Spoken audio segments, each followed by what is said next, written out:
Okay, everybody, welcome to another episode of We All Grieve. If you remember from my previous episode, I talked about how we rebranded our image and we moved from How Men Grieve to We All Grieve. I think there's a lot of stories out there that we should be talking about. So it's going to be real people, real stories, and real life. So in this episode, I am joined by my better half, Pamela. Hello, Pam. Hello, Kay. And also, I have the honor of having a good friend of mine that I've known for many, many years, Chad Belville. How are you, Chad? I'm good, Kay. Good to hear your voice. Good to hear yours too. So, Chad, I know you live in New Mexico, right? I do. I live in Taos. Okay, so what took you there? Oh boy, how much time do we have? We got plenty, as much as we need. Kind of what we call a typical Taos story. I stopped in for a weekend to see a friend. It'll be 13 years ago in July. Just kind of stayed.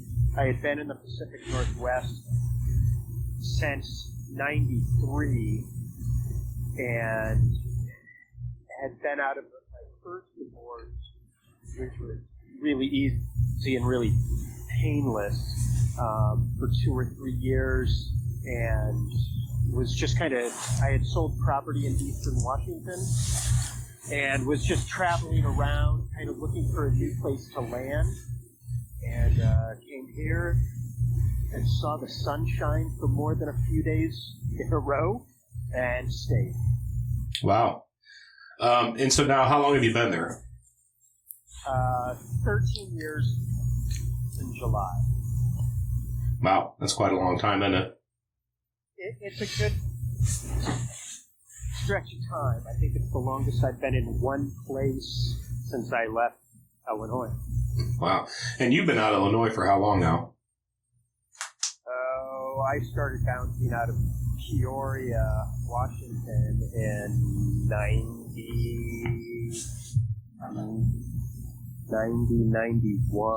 I'd go, I'd come back. I went to Chicago, I came back. I went to Alaska, I came back. I went to Portland, I came back. I went back to Portland and stayed. Bounced to Eugene for a little while, back to Portland. It was the 90s. I guess that's what a lot of us did. We moved around, traveled. Well, I tell you, you did a lot more than I did. I didn't get too far from Illinois. Oh, I'm sorry. Yeah, your pictures up there are amazing. I love seeing the pictures on Facebook. I had to get out. Yeah, Illinois is flat and it's corn. The mountains called and I had to go. So when you left Illinois, where did you start your career at, Chad? What did you were you a forest firefighter for quite a while? I did that for 3 seasons in Oregon, and that's actually kind of what led me here, is I met a girl. We were just friends. She moved here with a boyfriend in 97. And we had stayed in touch, and I had actually gone from Oregon out to North Carolina, the Asheville area. I was doing some kayaking, mushroom picking, seeing friends out there, and I was heading back to Oregon, and I called Sarah, and I was like, hey, me and Cheyenne, that was my dog, we want to knock New Mexico off the map.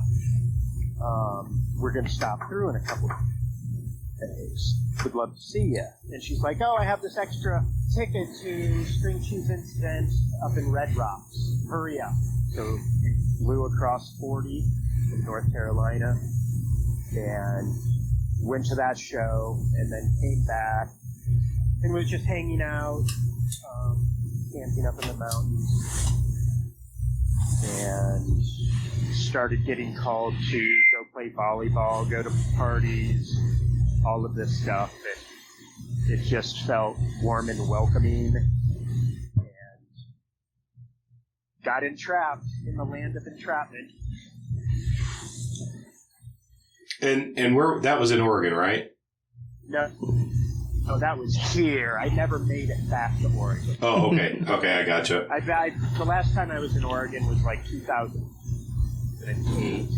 I went to, all my stuff was in storage at my brother Josh's, and went and got that and came back to New Mexico. Nice.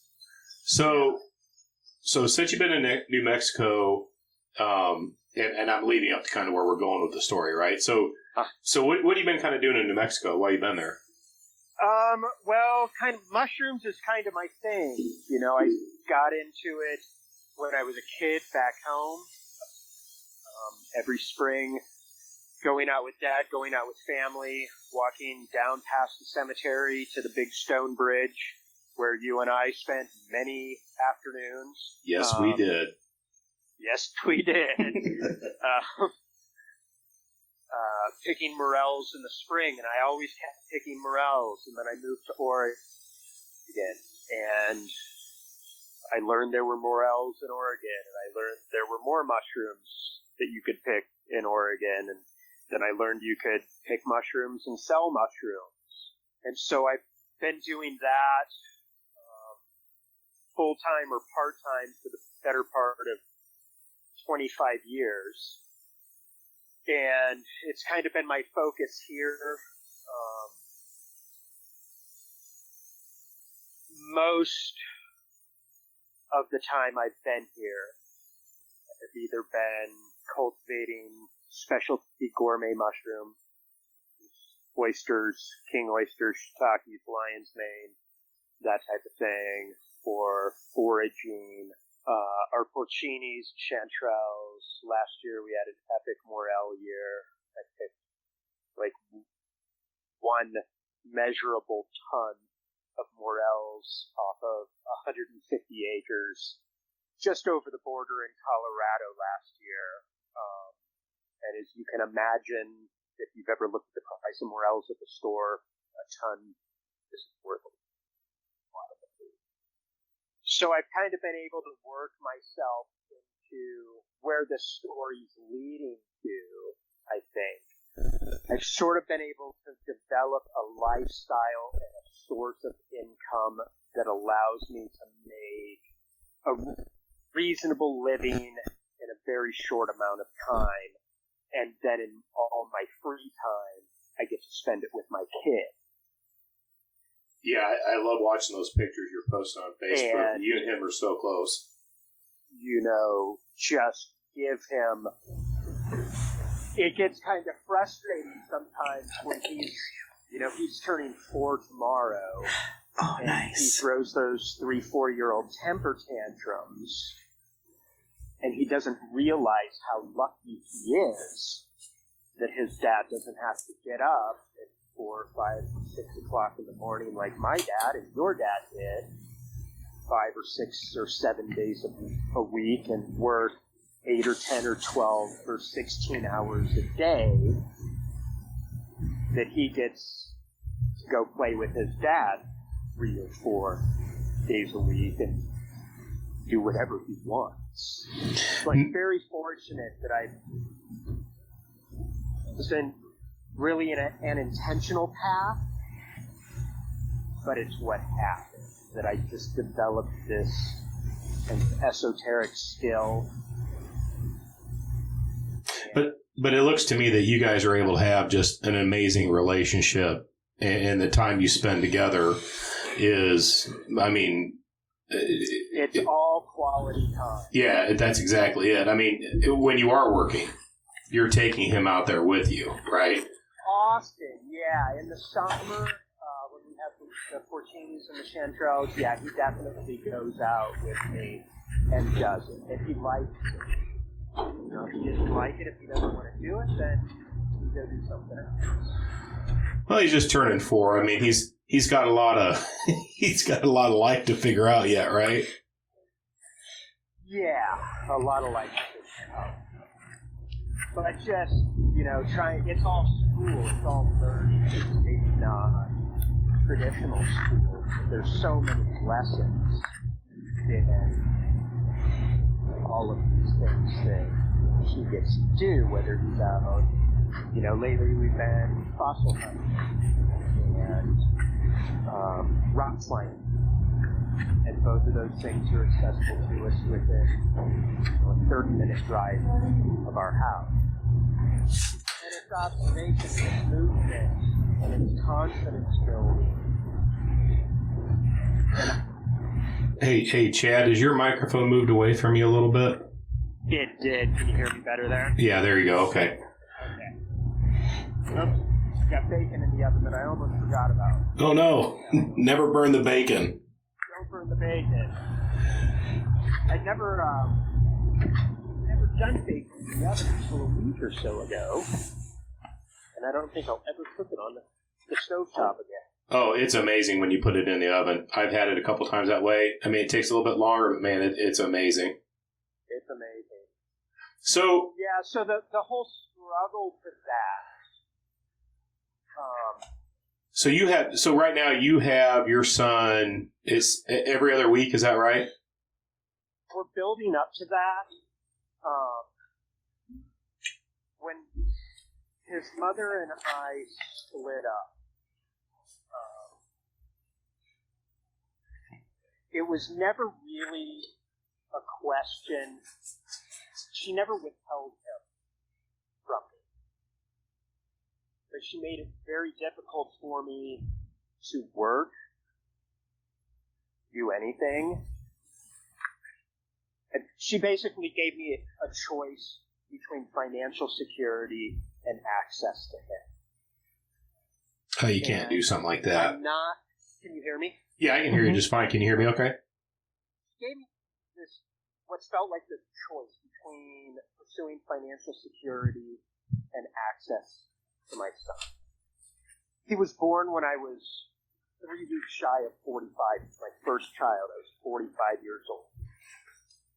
Seen a lot, done a lot, got it out. That's awesome. I've got grandkids that are older than he is. Right. And I wasn't going to miss it. And so I gave up. And I really struggled financially for, 2.5 years was a real struggle. Rent was late. I lived, for the first 9 months, I lived in the back of my car, in the backseat of my truck. But I camped out. I lived in a cheap motel room. And then finally I was able to get a house under kind of less than ideal circumstances. I live in a house that was formerly occupied by a friend who was killed in a motorcycle accident. And it was coming on to winter, and I needed to get a real roof over my head. And I knew the landlord. I had house sat for him. And so I ended up moving in to where I am now. And I had him every day. I just babysat. She basically turned me into a babysitter. I was parenting. I was raising my kid. But I was hardly working at all. So when that was going on, I mean, when the end started happening, right, with you and her, did you start feeling like, did you foresee this happening where it was going to be kind of a difficult situation with your son and her, with her demands versus, your time with your son, or did that kind of catch you by surprise? It was, divorce is a hard thing, and there were a lot of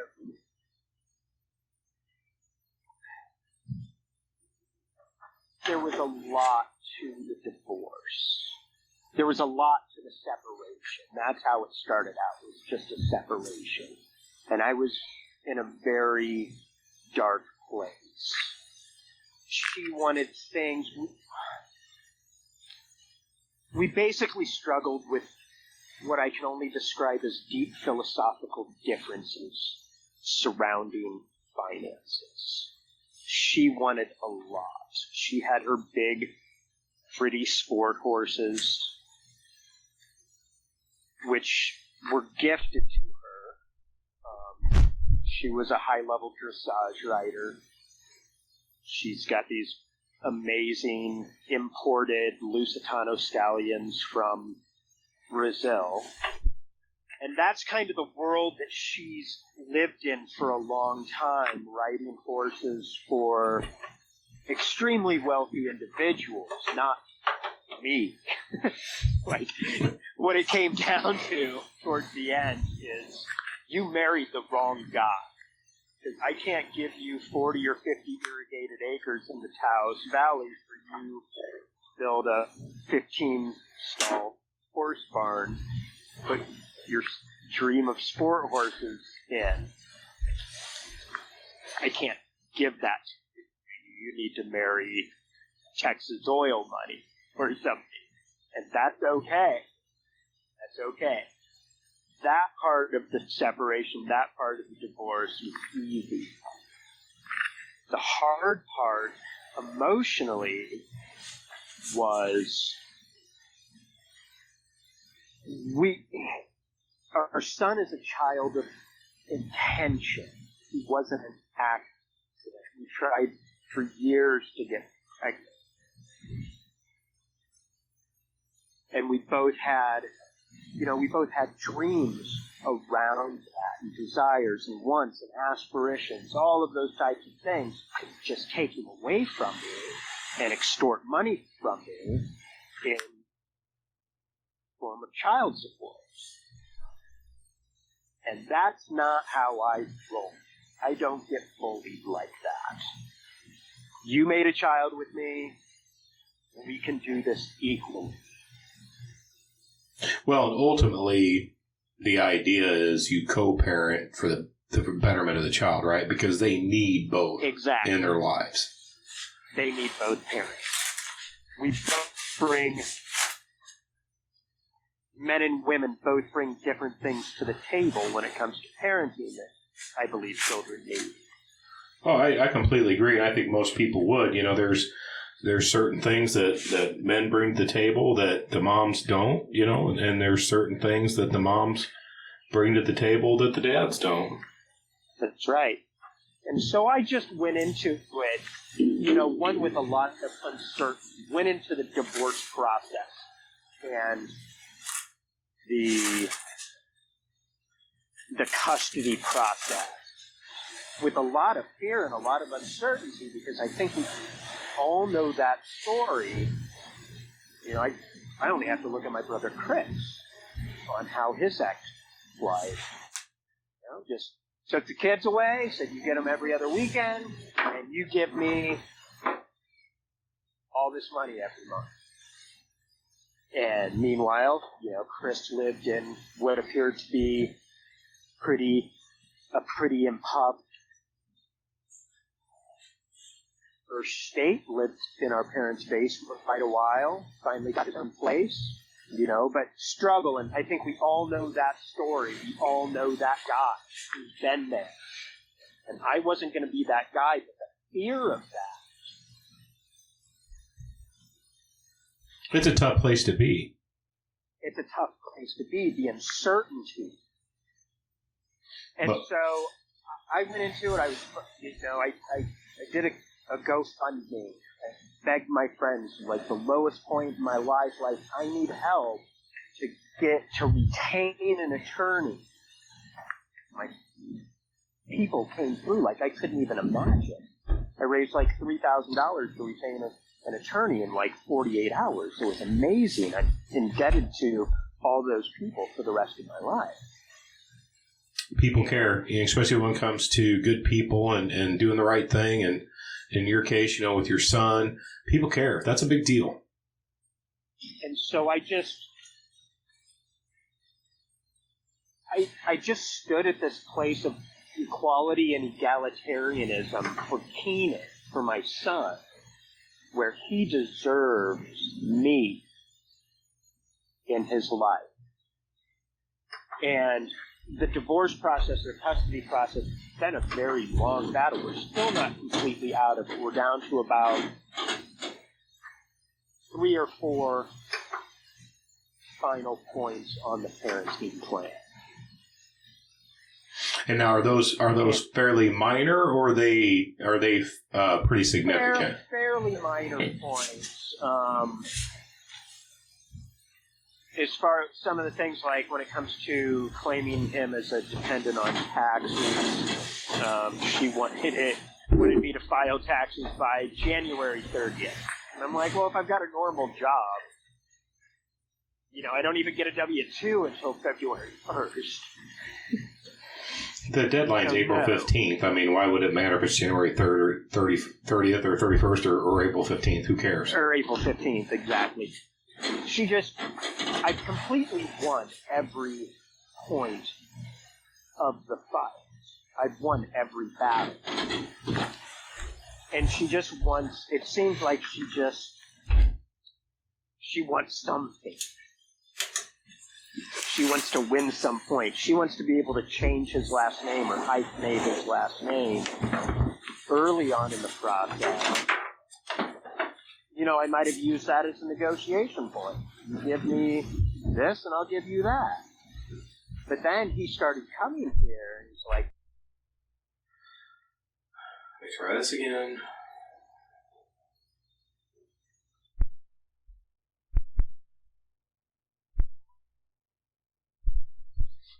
are you with me? Here we are. Sorry about that.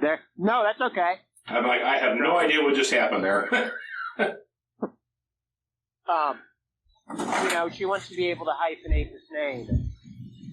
Like I was saying, I would have used that as a negotiation point. But then he starts coming here and telling me that he has a hyphenated name. She's teaching him this already, lying to him. And so that's immediately off the table. If you cannot do that, and legally she can't do it. Like she just can't. All I have to do is go to court and say no, and the judge says no, and that's that. What do you think brought her to that point that she felt like she needed to do that? Well, I mean, I know why. She has a friend she works for some big nonprofit based out of D.C. She works in Holland and Africa, and she's with a Dutch guy, and they have kids, and they hyphenated their kids' names, so my ex thinks she needs to hyphenate our kids' names. I'm not sure that makes a whole lot of sense from my perspective. It doesn't really make a whole lot of sense. It's just, you have to know and understand my ex. Her ideas of grandiosity. And so, at this point, now you guys have been going through this process for quite a while now, right? I think the better part that I can tell was about a year? I finally filed divorce papers on December 15th, 2008. Got attorneys. She had an attorney already.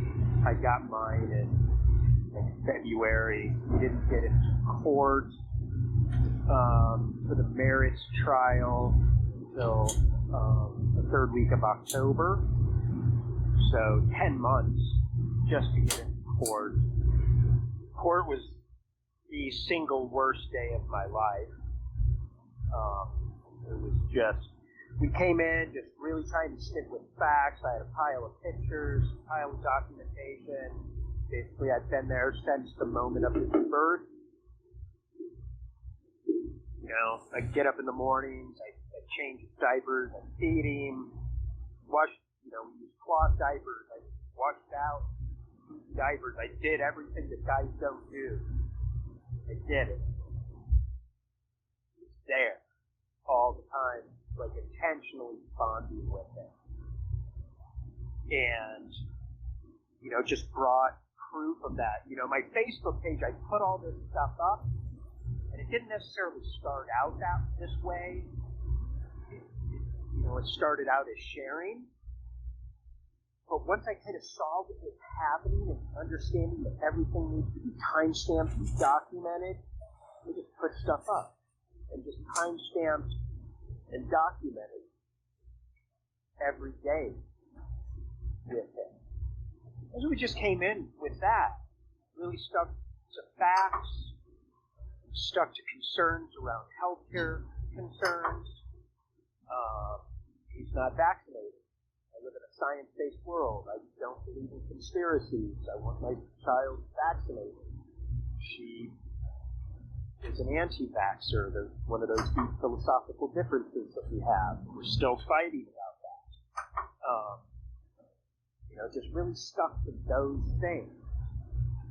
And she didn't do that. She comes in with 3 or 4 people and is just bad-mouth me and say how terrible I am and how unstable I am, and just imagine the worst that could be said about you, and it was said for hours on end. But at the end, we got the court to appoint a specific person of our choosing, a child psychologist, a therapist, psychologist who specializes in this type of situation. Right. Do a bonding assessment on all of us. Yeah, I remember seeing you posted you finally had somebody.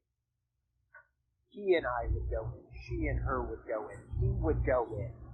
And everything was watched, and everything was documented. And, talk about co-parenting and issues between us, and what are the problems, and all of this stuff. And it was dragging on and on and on. That was going on for 6 months, going in every week, talking about it. And finally, and I didn't know when it was going to end. It didn't feel like it was ever going to end. And typically, middle of May is the start of my work season. And then May, when the sun shines. It's middle of May, morels are coming. I'm going to work. So at the end of April, I told this guy, I'd been sitting there calm. Didn't feel like he was hearing me. Finally, at the end of May, I got a little assertive with him. I was like, look, here in a couple weeks, I'm going to work. And I'm going to be gone for a week at a time. And I'm going to go make money, and I'm going to come back. Maybe. Because I'm done with this. I'm over it.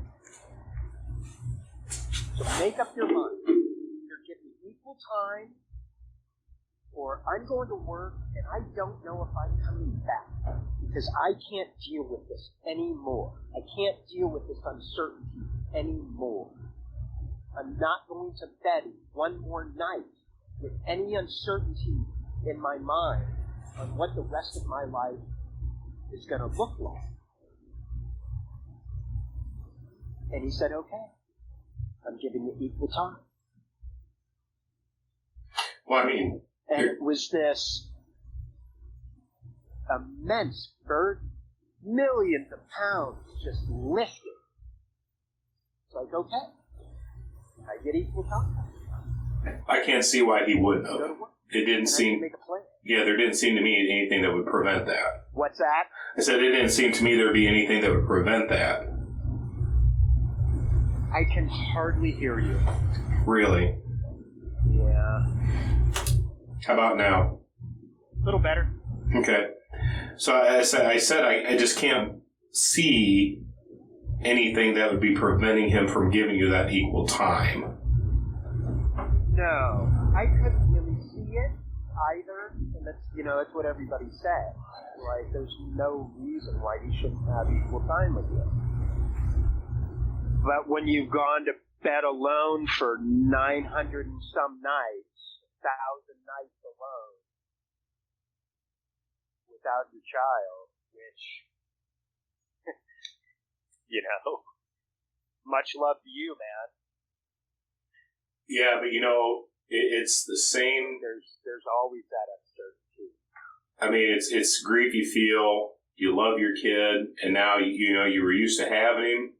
You sound about 3 miles away. Man, I don't know what happened here. Everything was going well, and now all of a sudden it's just like something weird's going on here. Well, it's not weird. I just have no idea what I'm doing. How about that? Is that any better at all? Yeah, there was a bit of feedback. Now I can hear you. Okay. What I was going to say was, I can see where that feeling of loss comes from because, you were used to getting up with him every day and you're doing all these things and you guys are active together. And I remember seeing the pictures on Facebook. You're doing all these things, right? And then all of a sudden, things change. You and her aren't together anymore. But now it's like, I've got to fight for all that stuff that I had before, and I shouldn't have to fight like that. I shouldn't have to fight it. Yeah. I mean, I shouldn't have to fight it. I'm his dad. That's what I was telling the therapist. It's like, because at one point the therapist that we were all going to, I have my own therapist that I go to every week just to, process this stuff. At one point the therapist was like, you feel that she has his best interest in mind? I was like, no. He's like, no? I was like, no. I was like, do I think he's safe with her? Yes. Do I think he's cared for with her? Yes. Do I think she has his best interest in mind? No. Why? Because we're sitting here. How is me having to fight for him to have access to me? And that's what it comes down to. It's in the framing. I actually had to turn to the judge. I corrected the judge while I was on the stand. It's all about the framing. It's not about me losing access to him. I'll live. I'll go on. It's about him losing access to me. Why should I have to fight for him to be able to access? Well, that's exactly right. Why should right. any father have to? Yeah, that's exactly right. You shouldn't have to. I mean, there's no reason people cannot co-parent their children. Yes, the relationship is over, right? The love has changed. Yeah, things change. That's fine. It's whatever. But the bitterness... We're divorcing each other. We're not divorcing the children. Exactly. And your bitterness and your hurt and your pain, you don't use the kids in that. That's you, right? The kids don't see all that, right? They don't feel that. They still love their mom and dad. Right. And they want nothing more than to be able to love their mom and dad. Now, they may have to get used to this new normal for them, right? We all like to say that new normal. But for them, it is. They still love mom. They still love dad. Right. How does a child get more love or even the same love from one parent as they do from two? How can one person parent every day and give the child the same advantage and the same love and the same affection and the same attunement as two? They can't. This is great. This is great. I just had him for 4 days. And now I have 3 days for myself to do for me. Take off my dad hat and do my own personal work. Do what I need to do for me. Recharge my batteries. Have some adult time. And then Sunday morning I pick him up and we have 3 days. And those 3 days get dedicated to him. Now, even if you're not in my situation, you're still, when you have time for yourself, and you're not parenting, I don't worry about it. I'm not worried about him right now. He's safe. He's cared for. He's loved. I don't have to worry about it. And she gets to do the work for the next 3 days. And then I get to do the work. And then she gets to do the work, and we get to share it. And we get to share it, and he gets so much love. And I have to think that that's the way it is in a lot of families and situations. Yeah, when I got divorced from my ex-wife, and I got a similar custodial arrangement way back then. That was 20 years ago, and I had my kids every other week. I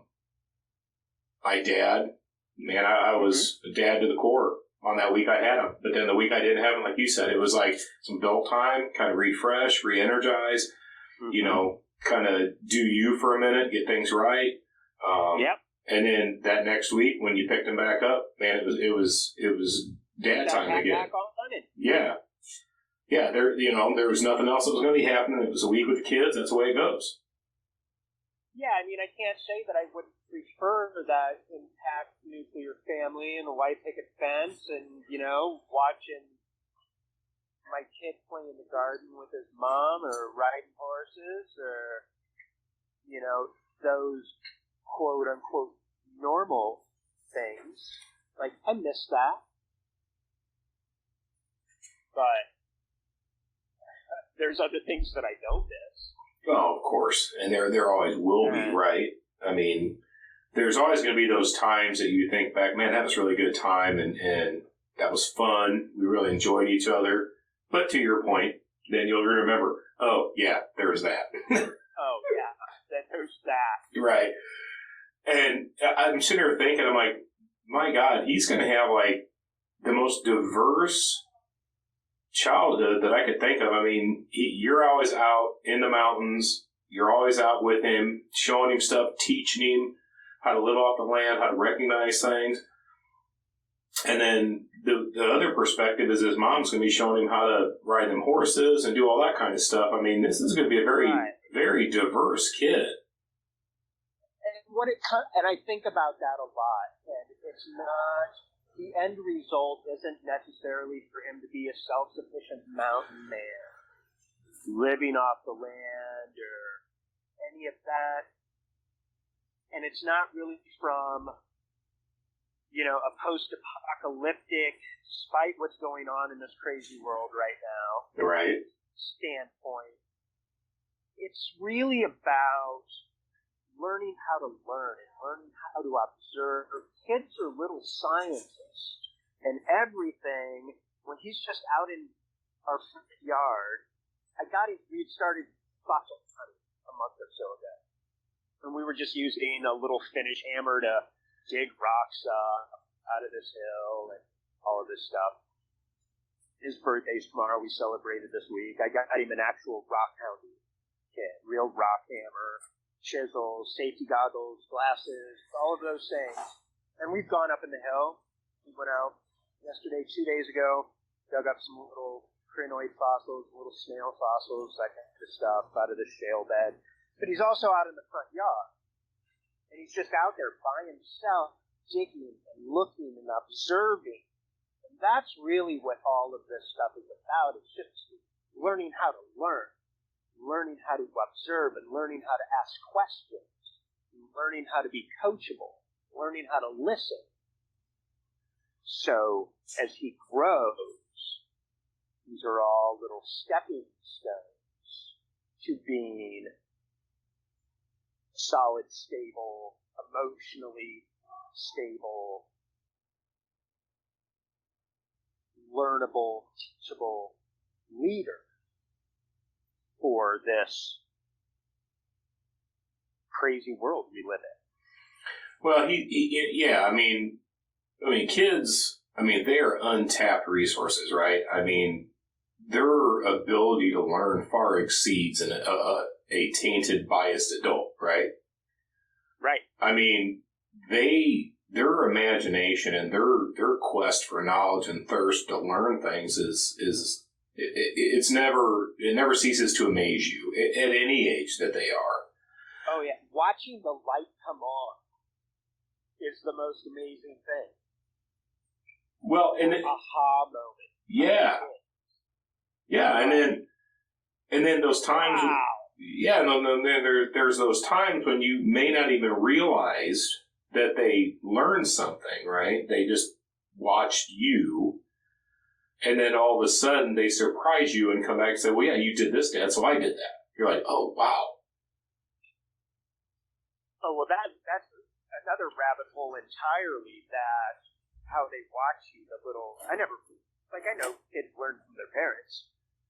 What I learned from my parents, took 30 or 40 years to start recognizing it.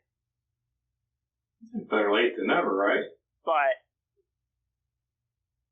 the first time I want to honk at somebody in traffic or cuss somebody out in traffic with him sitting in the back seat, and that my aha moment is, nope, I got to change that. I got to check myself. I'm not repeating that. Yeah, because they absolutely will repeat everything they hear. Everything. And it's like, we just repeat our own parents' traumas. Yeah, that's exactly what we do. Consciously or subconsciously have and act out every day that's been going on for generations and generations. My dad's great. I love my dad. He's a pretty hard man. He worked at factory at Wabco Dresser for 45 years. He's a hard man. He grew up down in the South End, lived in Harrison or wherever back in the 60s. He's hard. His dad worked on the railroad. He's a hard man. They didn't have soft hands. No. And, and they weren't afraid to use them. And I knew immediately, as soon as we got pregnant, that I wasn't going to be that. But it wasn't until I started seeing the parenting and mimicry that light really came on and made me have to really sit down and do the work. That hard work of identifying those things. That reactionary. You, buddy. You want to go? You want to dance? Yeah, now you're like, oh, I can't do that. No. Can't do that. Can't do that. Because then your little backseat driver becomes exactly that and starts yelling at people. Will you go? You want to go? Yeah. Nope. I'm cutting. That all stops right here. Yeah, you have to. It's amazing how quick you have to put yourself in check when it comes to your kids. Because let's face it. I mean, yeah, kids are a clean slate, right? They're a whiteboard that hasn't been written on. Any bias, anything that they learn bias-wise comes from us. Absolutely. And with the situations that are going on in the world right now, I see that because I heard all kinds of negative things about, black people when I was young. Boy, we both did. Because, we grew up in... We didn't grow up in a super diverse place. No. And, there was a couple black kids in school. Christian, Graves, there was a guy a couple years older than us, Mike something. I knew the Walker girls, Church, Kim, Ellen, and Ebony, their older brother, and we were all pretty tight. But that was kind of it. Yeah, we didn't have a lot of diverse community, and even if we did in Midwest white America, we didn't experience any of the prejudice that they were. No, and that's something that I've been, really working on.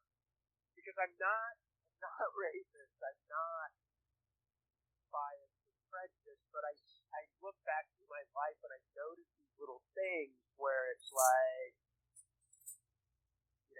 maybe I cross to the other side of the street, or, maybe I look at somebody funny just because, and it's not, and then I check myself and it's like, that's not you, that's not who you are, me. That's not how you really feel. That's what you heard when you were a kid. Or what we saw on the news, or what we saw. Yeah, or what we read on Facebook, because let's face it, there isn't any unbiased news out there today. It's one or the other. And so now, I live in this great, culturally diverse area. My kid gets to grow up, in a really diverse area. I think we're getting a little off track here. Yeah, we are a little bit, but that's okay. I mean, I think, growing up, when we grew up, right, I'm 48, you're probably saying it's 48, right? 48, I'll be 49 in a couple weeks. Yeah, I'll be 49 in November. But growing up back in those days, it was a lot different back then. What we're seeing today, to your point, with our children and what we're trying to teach them is we're trying to not teach them the same thing we were taught, right? Right. We're trying to not have that bias, not have that systemic racism is basically what you want to call it, right? If you're not the same color as I am, then you're different. You faded back out again. Can you hear me now? I don't know if the listeners are going to be able to hear you. You can hear me okay? Better. There we go.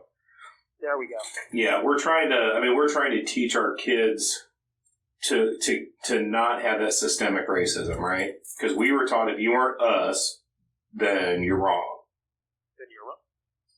Right. So it adds a degree of challenge to ourselves as we try to do what's right with our children, right? Because we do live in crazy times, and we look at what's going on right now. It's a lot of anger, right? It's boiling over, and rightfully so. Rightfully so. And so I think we can actually bring that back to, I think the point of our conversation is I get it. Because I stood, I've gone through this whole thing, it's just a righteous anger at my situation. But then, if you just magnify that by what millions of people experience every day of their life. Yeah, that's their normal. I get this reaction. Sure, absolutely. I get the anger. I get absolutely the need for change. I'm 100% on board with all of that, right? And then, then we look at the other side of it. We have people joining in this anger that have no good intentions at all. They're not helping, right? Right. So it's like, okay, so we got to eliminate that, right, from our mindset, because that's not life. That's not what's really going on. And we need to focus on what's the real wrong that we're trying to right. And that's challenging to get that to your children, because our own biases that we have, that we're taught or inherent or whatever, that's when they come into play. And that's when we really have to take that hard look in the mirror and pass that red face test, right? Right. And that's not easy.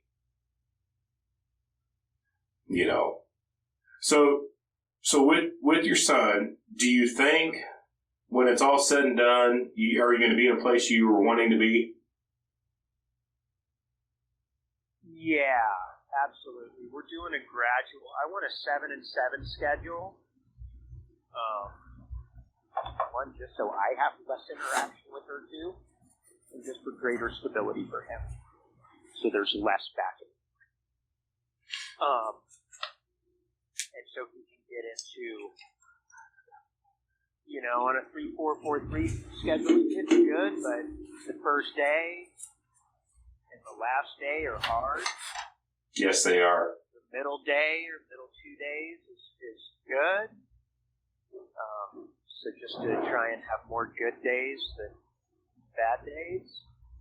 Hey, man, I'll tell you right now, any day is a good day. Absolutely. And I'm not saying that for my own personal thing, because, I still have the good and bad days. Even though, I lost a son 10 years ago, I can promise you I still have good and bad days with my kids. But every day is a good day.